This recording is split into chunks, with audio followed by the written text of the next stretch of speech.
Hello students. In the previous class we had studied about nomenclature of heterocyclic compounds. After a quick revision we are going to start from where we have left. So in order to name a heterocyclic compound, three things are considered. One, first thing is type of the heteroatom, second thing is ring size, and third is saturation or unsaturation present in the heterocyclic ring. We have already seen that if we have a heteroatom oxygen, then the prefix used is oxa for nitrogen, it is aza for sulfur, it is thia for phosphorus, it is phosphor. And we have also discussed two tables, one of which is this one, which represents the suffix for the ring size. For three-membered ring, the suffix used is IR. For four-membered, it is ET. For five-membered, it is OL. For six-membered, it is N. For seven-membered, it is EP. Eight-membered, OC. Nine-membered, ON. And for 10-membered, it is EC. Now comes the ANDing. ANDing parts indicates the unsaturation or saturation in the ring. If your heterocyclic compounds is saturated, then the ending is ANE.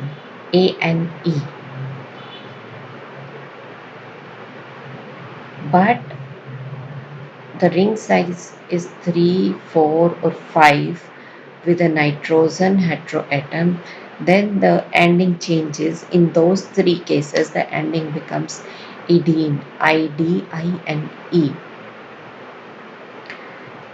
If there is unsaturation, no matter what is the heteroatom present in the heterocyclic compound, you will have two endings. If your ring size is 3 to 6, then your ending is E. If your ring size is other than 4, 5, 6, then you write I and E.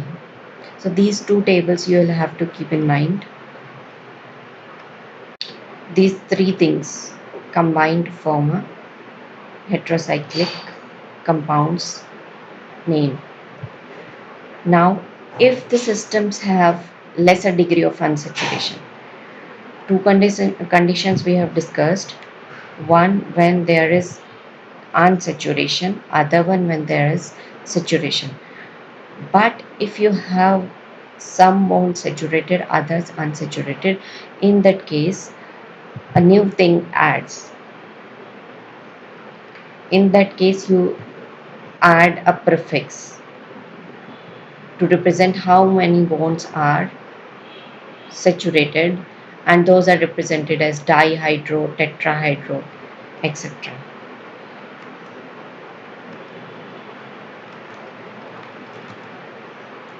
Okay, for example, this structure we have already discussed. This is azepine, Az from aza because it have a nitrogen atom, and EP from hapt, EP for seven-membered ring. So azep, and since it is unsaturated and seven-membered ring, so our ending is ine. So the name is azepine. What if we have one of these three double bonds saturated? If in place of this double bond we have two hydrogen atoms attached here, so we'll get this kind of structure. And the naming is as 2,3 dihydroazepine. So what they are doing, they're taking this compound or this structure as the parent structure, and they are adding the substituents. this double bonds is replaced by two hydrogen atoms. So if these hydrogen atoms are present on the third and second and third carbon, we will name it 2,3 dihydroazepine. If it is in 4,5, we will name it as 2,5 dihydroazepine. If we have it at 1, 2, 3, 4, 5, 2 and 5 position, then we will name it as 2,5 dihydroazepine. So that way we name the semi-saturated compounds. For example, we also add hydrogen on the fourth carbon and fifth carbon instead of this double bond. So we would have named it as 2, 3, 4, 5 tetrahydroazepine. So you understand this, how the semi-saturated compounds are named, or you can say partially unsaturated compounds are named. Now, azepine and substituted azepine we have discussed. Now comes the case where there are other substituents present in your heterocyclic compound. How the naming is done. Let's suppose this is our structure.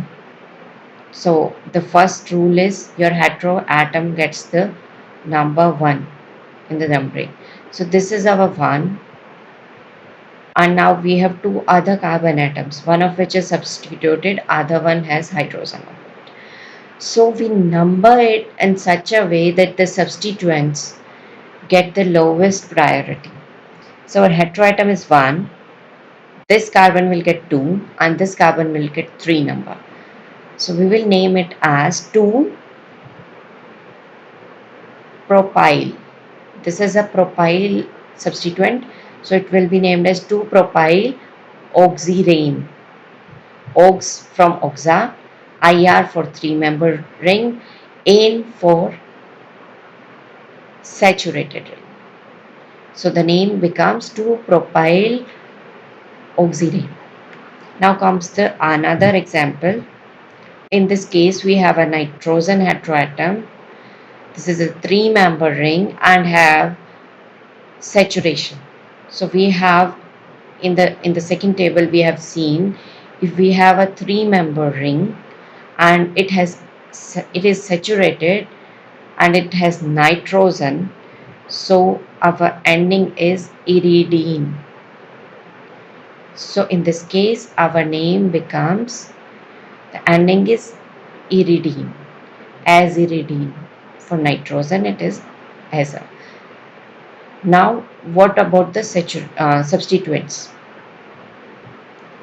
So if we have a substituent on both the carbons, how will we give them number, or which carbon will be preferred in giving lowest number? So the rule is similar to IUPAC nomenclature of organic compounds. On the substituent will get numbering based on the alphabetical order. So we have two substituents here. One is methyl, another one is bromide. Bromo. So the substituent bromo will get lower number. Your nitrogen will have 1 number.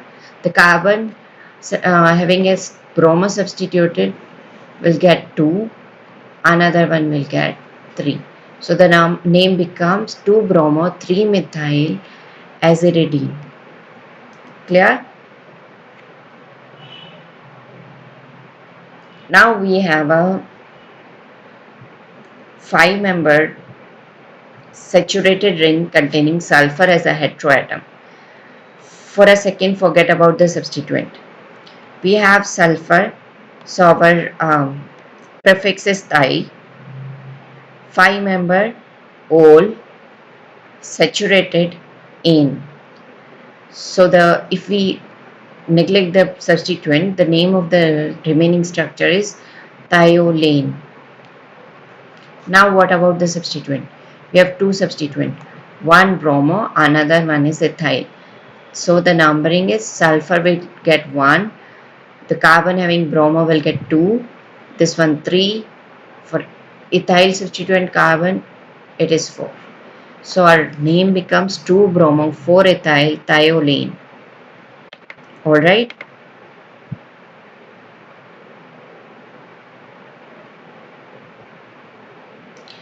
Now, this I have already told you.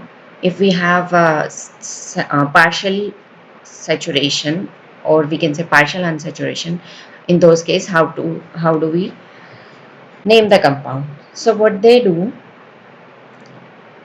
the a compound having maximum number of non-cumulative bonds is regarded as the parent compound of the monocyclic system of a given ring. Now, what does they mean by non-cumulative bond? There is a class of compound called cumulene. In that, we have 4 carbon atoms bonded to each other by double bonds. It's a straight chain compound, and all the carbon atoms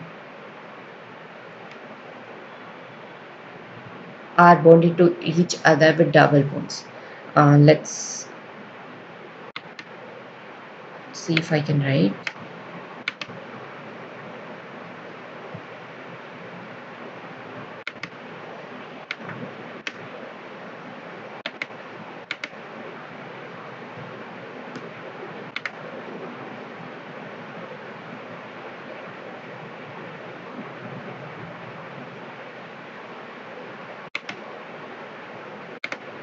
Okay, I cannot write it here, so I'll share another app, that is Camdraw, to tell you.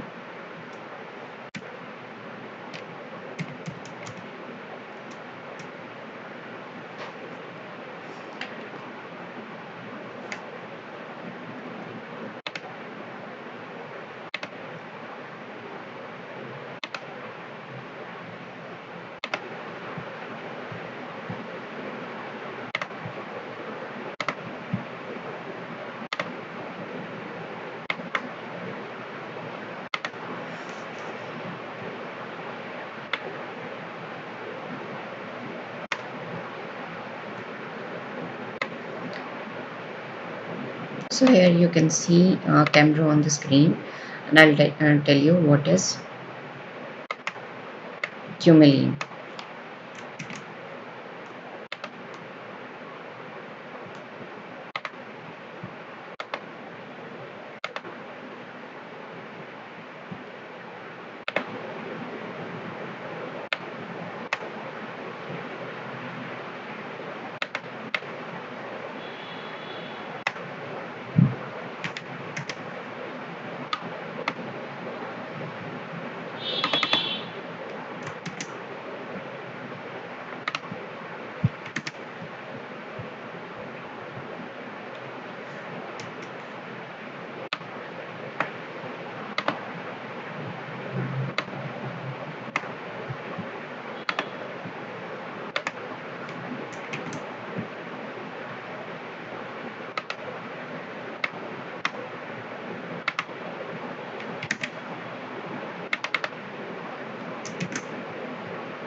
So this is a compound which have cumulene. So here these 2 carbon can have different types of substituents. So the combined class in which these carbon having different substituent, that class is called cumulene. So what we have double bonds beside each other. They are not alternate double bond single bond. So these kind of structures are called cumulene, and from our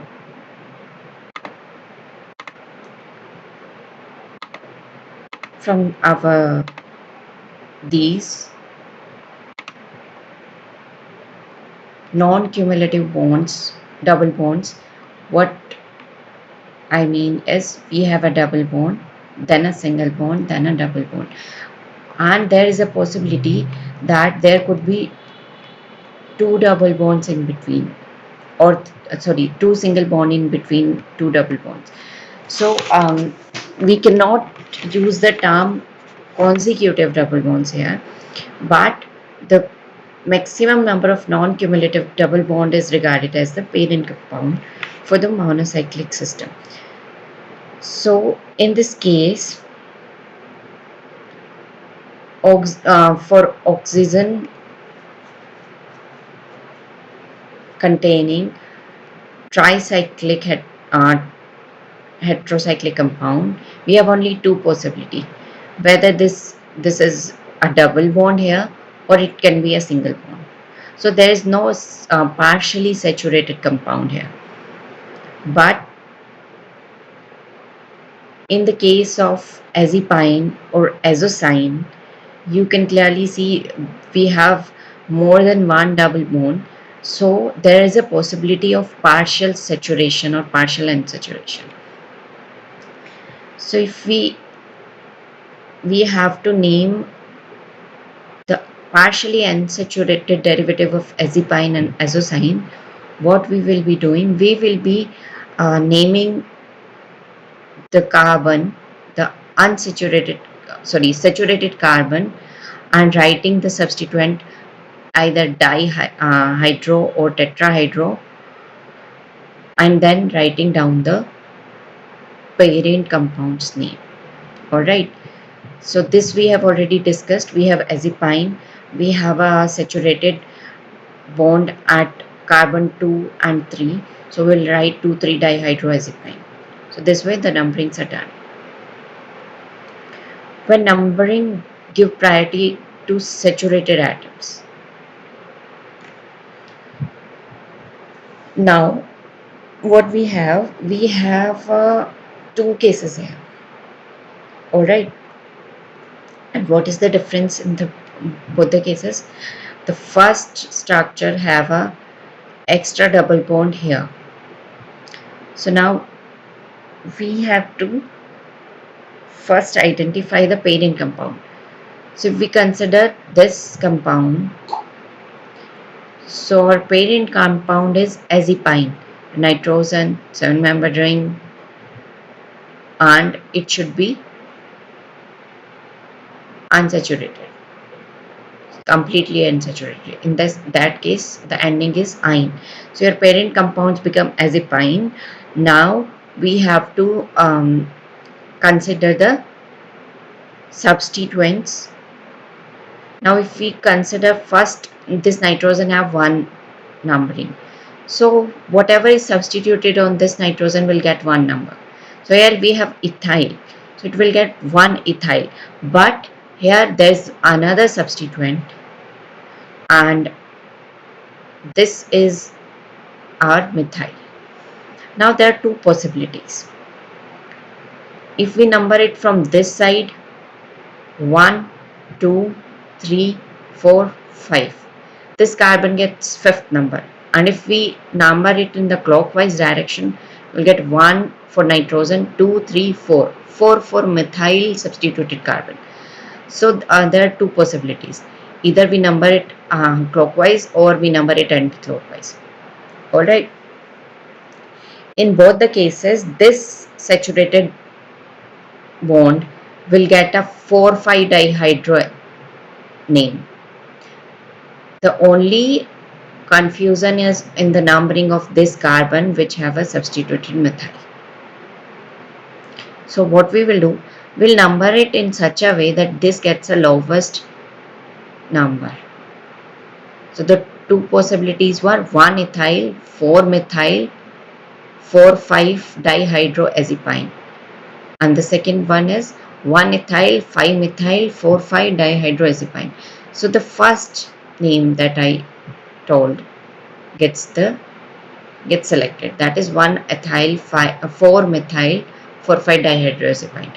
But now in this case, In the second case, what we have? We have only one double bond here. So we number it in such a way that the substituent gets the lowest number. Alright. This nitrogen substituted ethyl would get one number definitely. But here are hydrogen atoms that we are supposed to name. So we'll have 2, 3, 4, 5 tetrahydroazepine. We'll first name our ring, then we will consider the substituents. So in this case, our compound is 2, 3, 4, 5 tetrahydroazepine, and now we name the substituents. So on the first number we have ethyl, and at fifth we have methyl. So you understand this? Now a quick revision. What we have done? We have done the numbering of heterocyclic compounds which have a ring size varying from 3 to 10. Alright. We first of all we name the heteroatom, then we consider the ring size, and after that we consider whether our ring is saturated or unsaturated, and if it's saturated whether it is 3 to 5 member ring or not, and it have a nitrogen atom or not. So what we have to consider, first of all we have to check our heteroatom, second we have to check our ring size, third we have to check whether our ring is saturated or unsaturated.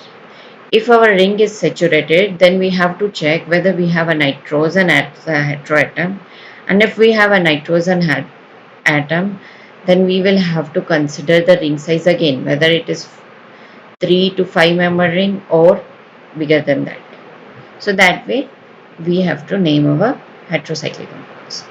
Now comes the possibility with rings having more than one heteroatom. In that case, if you have same atoms more than once, then you will write di-tri with the numbering in front of your parent compound name. Now what we have,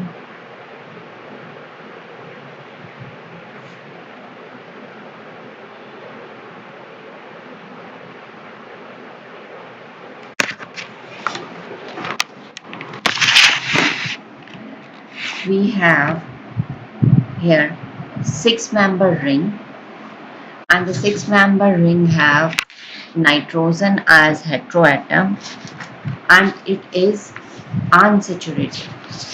So from the rules, what we can name the parent compound. Let's suppose it have a heteroatom nitrogen, so our prefix is Az as, and it is unsaturated ring and 6 member. So we will write down IN for 6 member ring, and E as a ending for your unsaturated ring. So what we get, azine as the parent compound, but we have 3 nitrogen atoms in it. So we will number it 1, 2, 3, 4, 5. So the 3 nitrogen atoms are present at first position, third position, fifth position. So the name will become 1,3,5 triazine. Alright. So the prefix earlier, when we had only one heteroatom, we were writing Az for aza. Now we have 3 heteroatoms and all of 3 are nitrogen. So our prefix become 1,3,5 tri-S. Alright. So this whole 1,3,5 tri-S is our prefix. IN is for 6 member ring which is unsaturated, and E is ending, that denotes it is unsaturated. Alright, now we consider a 5-member ring, and it has nitrogen atoms only. So for 5-member ring, the ring size uh, for ring size we write OL. So what we have, 1, 2, 3, 4. We have nitrogen atoms at position 1, 2 and 4. So our name becomes 1, 2, 4 tri S. This 1, 2, 4 tri S is our prefix for identifying the heteroatom. Now 5-member ring we will write OL, and since it is unsaturated ring, the endings is E. So the name becomes 1,2,4 triazole. Alright. If more than one heteroatom occurs in the ring, then the heterocycle is named by combining the appropriate prefixes with the ending in table 1 in order of their preference. Okay.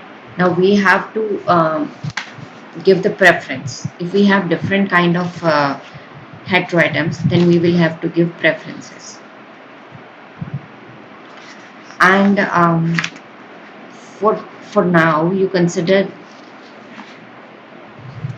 how the preference is given to the heteroatom. So I'll skip one slide in between in order to show the preference, how we give the heteroatom preference. We start from the highest preferred atom, that is oxygen. So we'll go down the group, and the whole oxygen group is considered. Highest priority is given to the smaller atom, so that is oxygen, sulfur, selenium. Then after completing this group, then we switch to the previous group, that is nitrogen group. So we will name it in a similar fashion: nitrogen, phosphorus, arsenic. Then we go to carbon group, named in a similar manner. Then we go to boron. So you understand the numbering, sorry, you understand the preference here, how it is preferred. So now consider this structure. What we have a 3-membered ring which is saturated, and it has nitrogen in it. So what we have a 3-membered ring. We have a 3-membered ring which is saturated and have nitrogen. So our ending becomes iridiene. What happens to our ending? Our ending becomes iridiene. All right. Now what else we have? We had oxygen and we have nitrogen. Here we have one oxygen atom, one nitrogen atom. So we give it a name based on priority. Oxygen atom is given priority, so we will write it first, that is ox. Then nitrogen, that is Az, and we had an ending iridiene. So our name is oxaziridiene. Now you might have a question here, why we are not writing the numbering, like why we are not writing it as one ox, 2 as iridiene. Now in that case, in this structure, we have only one possibility, that the name and the oxygen will get first priority and nitrogen will get second priority. So there is no point in numbering. Numbering is done when you can have any confusion. For example, this nitrogen had not been on in this place, instead it has been here. Even in that case, the oxygen would have gotten one number and the nitrogen would have gotten two number, so the name wouldn't have changed. That's why the numbering is not shown in this particular case. For 3-member ring, it is not numbered. It is directly written as oxaziridine. Alright. Now what we have in this case? Here we have a 5-member ring, and we have nitrogen. It is unsaturated. So if we go back to our table, this table, we have a 5-member ring which is unsaturated. So we'll have an ending ol, but it also have nitrogen. So no, this is unsaturated compound, so we'll have ending ol. Alright. Now we have nitrogen as well as sulfur here. So from the preference, we give number 1 to sulfur and number 3 to nitrogen. So our compound become 1,3-thiazole. It is also popularly known as thiazole, but the correct name is 1,3-thiazole. Alright, OLE for a 5-member ring which have unsaturation present. So it is OLE, and we have two unsaturated atoms, that is thia and S. So it becomes thiazole, 1,3-thiazole. Now we have a 6-member ring. Alright. And we have two sulfur atom and one nitrogen atom. And what we have? In this case, we do not have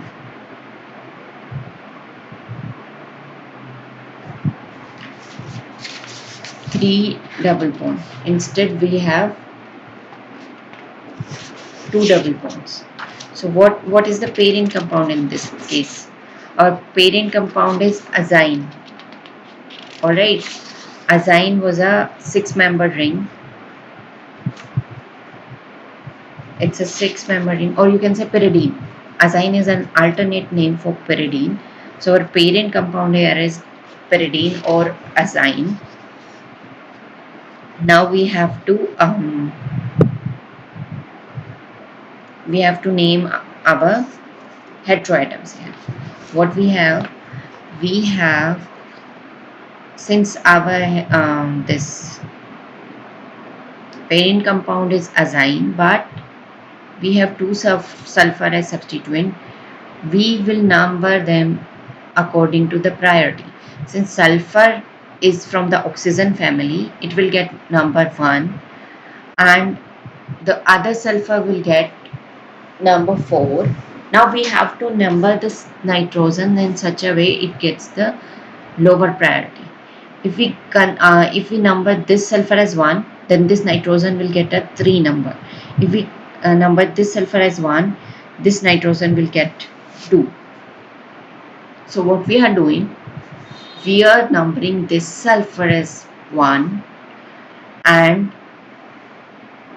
we are numbering it in a clockwise manner. So our two sulfur atom will have 1, 4 numbering, and our nitrogen have 2 numbering. So the name becomes 1,4,2-dithiazine. Alright. Once again, this 1 and 4 is for dithia and 2 is for Az. So it is 1,4,2-dithiazine. Now we have one more structure here. We have a 6-member ring. It has oxygen and nitrogen. So for a 6-member nitrogen, 6-member nitrogen containing heterocycle, we give azine. We take azine as a prime parent compound, and nitrogen here will get 1 numbering. So this nitrogen will get 4 numbering. So the name will be 1,4-oxazine. Alright. Now here we have heteroatom, more than one heteroatom, and those are different kinds. and also we have substituents. So how do we name them? Similarly, as we have done for heteroatoms, which are heterocyclic compounds which were substituted, but they didn't had more than one heteroatom. In that case, what we did, we initially neglected the substituent and named the parent compound. So we will do the same here. We will name the parent compound here. Here we have three heteroatoms, one oxygen and two nitrogen. So oxygen will get one priority. So the parent structure is 1, 2, 4 oxadiazole. Azole because it's a 5-member ring. It is unsaturated. So the ending is ol. So it is 1, 2, 4 oxadiazole. Now comes the substituents. We have chlorine on the third carbon and methyl on the fifth carbon. So the name becomes 3-chloro-5-methyl 1,2,4 oxadiazole. This was the priority I have already told you. The ring is numbered from the atom of preference in such a way so as to give the smallest possible number to the other heteroatom in the ring. As a result, the position of substituents plays no part in determining how the ring is numbered in such compound. So, what it states, it says the same thing that we have already discussed, that the substituents has no role on the numbering of our compound. So in this case, what we will take, our first priority is given to our parent compound, that is sulfur. Sulfur will get one number, your nitrogen will get 3 number. So the parent ring is 1,3-thiazole. And now the substituent, that is methyl, will get a 4th number. So this structure, the name of the compound become 4-methyl-1,3-diazole. Alright. Earlier, when we had only one heteroatom, we were giving preference to the substituent in such a way that it gets the lowest numbering. Now, when we have more than one heteroatom, we are giving preference to our heteroatoms and in turn neglecting the numbering of our substituents. So you understand, this is the case when we have more than one heteroatom and we have substituent also. So if we consider this compound, if this compound had been, this chlorine had been substituted here and the methyl had been on the other side, the name would have been 5-chloro-3-methyl, which is contradictory with the alphabetical priority. Alright. So what is the rule here? The rule is numbering is done based on the heteroatoms, not on the substituents. Alright, so don't get confused. Let's meet in the live interactive class and we'll discuss whatever your doubts will be there. Okay, bye bye.